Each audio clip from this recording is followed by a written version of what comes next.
Vous faites de la rédaction de contenu, d'articles de blog pour votre site ou souhaitez en faire du SEO.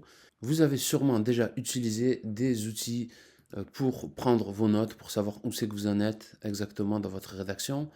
Il y a par exemple Todoist qui est super bien. Il y a Note pour ceux qui sont sur iOS ou encore Google Keep pour ceux qui utilisent Android. Mais vous n'arrivez pas à choisir une app qui soit définitive, qui soit bien faite et vous lâchez l'affaire au bout d'un moment, vous rédigez plus d'articles de blog. C'est tout à fait normal parce que ces outils-là ne sont pas du tout faits pour suivre votre rédaction de contenu.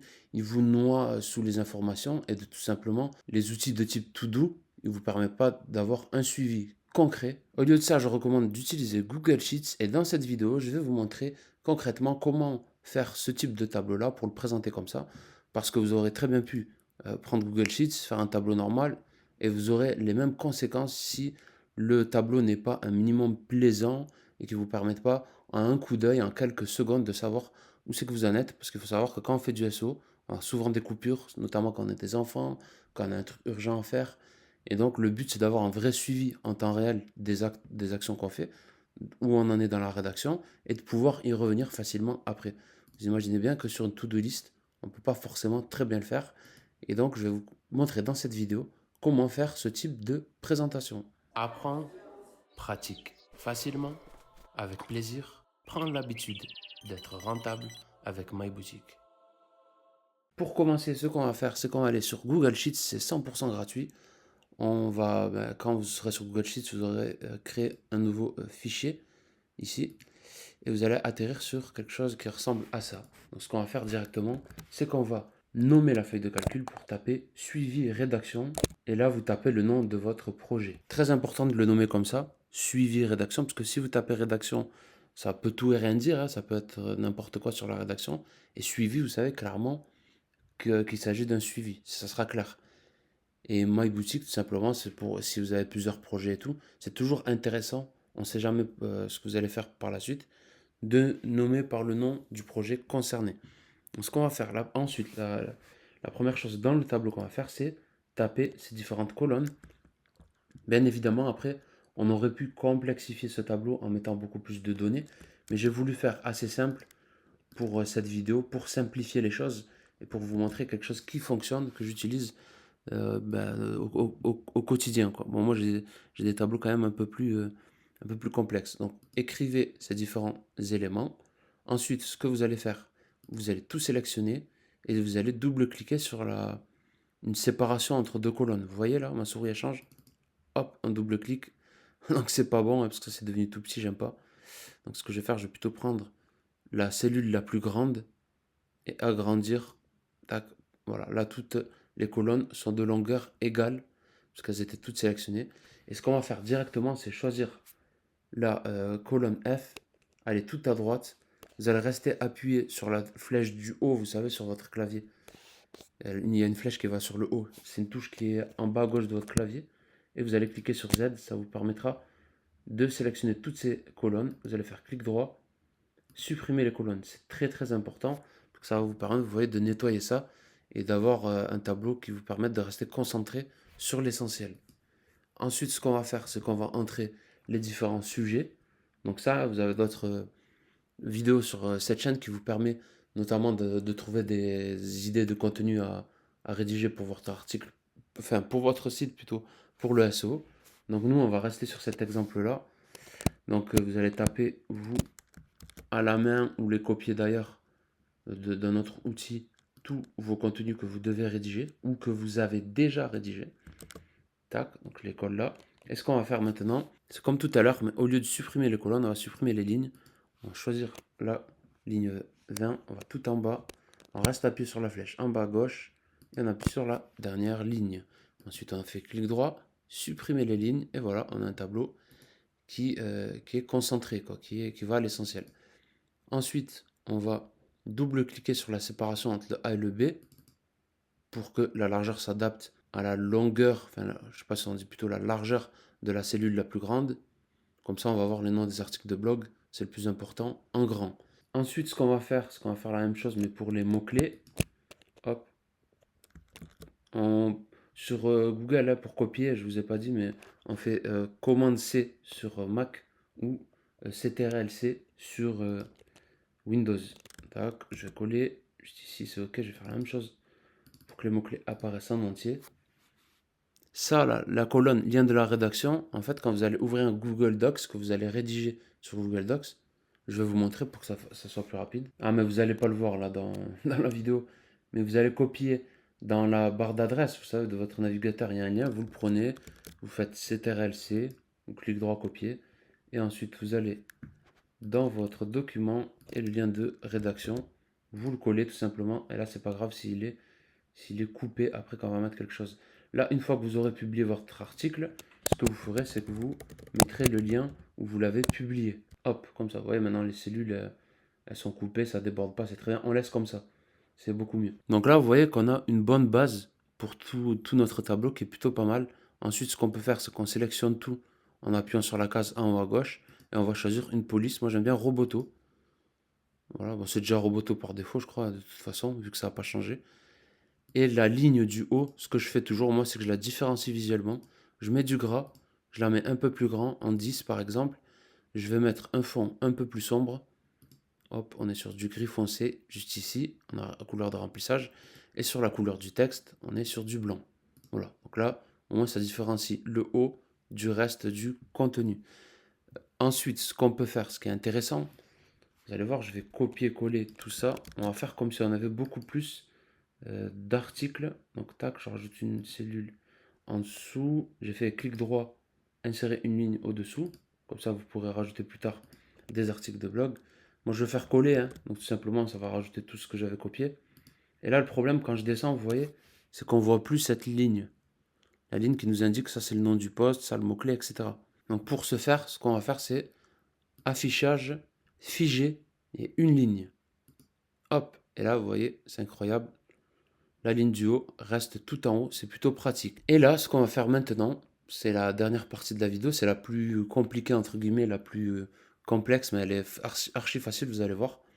Il s'agit de mettre les états de vos contenus. Ça va vous permettre plus tard, quand vous allez quitter votre poste et revenir par exemple le lendemain ou plus tard, de savoir où est-ce que vous en êtes au niveau de votre rédaction.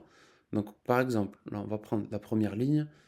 Vous allez voir que c'est rapide, hein. On fait insertion, liste déroulante, et là on va taper toutes les options qu'on veut voir apparaître dans cette colonne. Je vais en mettre 3 là pour l'exemple, pour faire plus vite. Donc on va mettre affaires. Quoique je crois que je vais tous les mettre comme... Voilà, donc j'ai ajouté en vrac un peu tous les états. Moi ce que j'aime bien faire là ensuite, c'est organiser les choses. Donc quand c'est à faire, que c'est pas du tout commencé, je le mets en rouge. Et quand c'est des choses qui sont terminées, je les mets en vert. Voilà, enfin, ça c'est le fond, hein. Ça va être le fond du texte. Et le texte lui-même va se mettre en page tout seul. Et quand c'est en cours, je préfère mettre en orange. Donc vous voyez, hop, tac. Et voilà, donc ça va ressembler à ça. Et ensuite, ce que j'aime bien faire aussi, c'est organiser le tout pour que ça soit dans l'ordre de j'ai pas encore commencé à j'ai terminé. Et ensuite, j'appuie sur OK.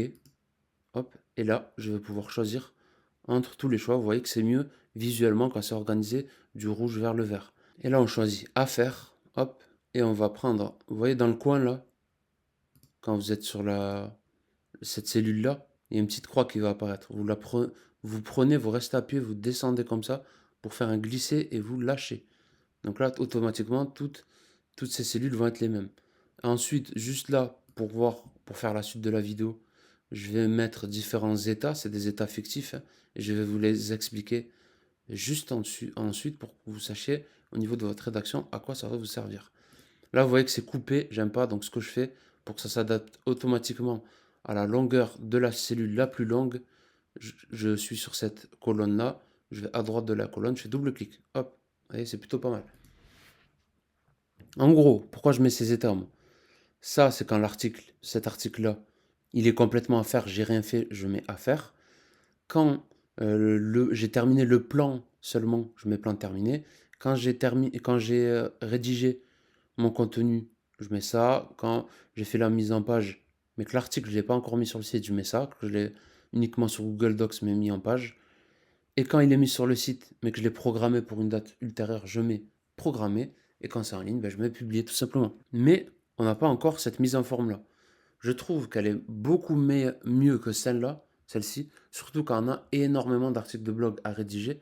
Là encore ça va, mais quand il y en a beaucoup, vous allez voir que ça facilite la vie d'un coup d'œil d'avoir comme ça tous les contenus colorés. Donc ce qu'on va faire, c'est qu'on va tout sélectionner en appuyant en haut à gauche là. On appuie sur format, mise en forme conditionnelle. Là, dans règles de mise en forme, on va choisir tout en bas la formule personnalisée et on appuie ici sur valeur ou formule. Et là, vous allez copier cette, je vous la mettrai en description de cette vidéo, vous allez copier cette formule. Là, vous allez voir que tous les éléments, et là normalement c'est buggé, c'est normal, parce qu'il y a écrit A1, on va choisir plutôt, on va mettre A2 ici, on appuie sur entrée, hop, et c'est top. Donc là, la formule c'est quoi? C'est en B2, là ici c'est l'état de B2.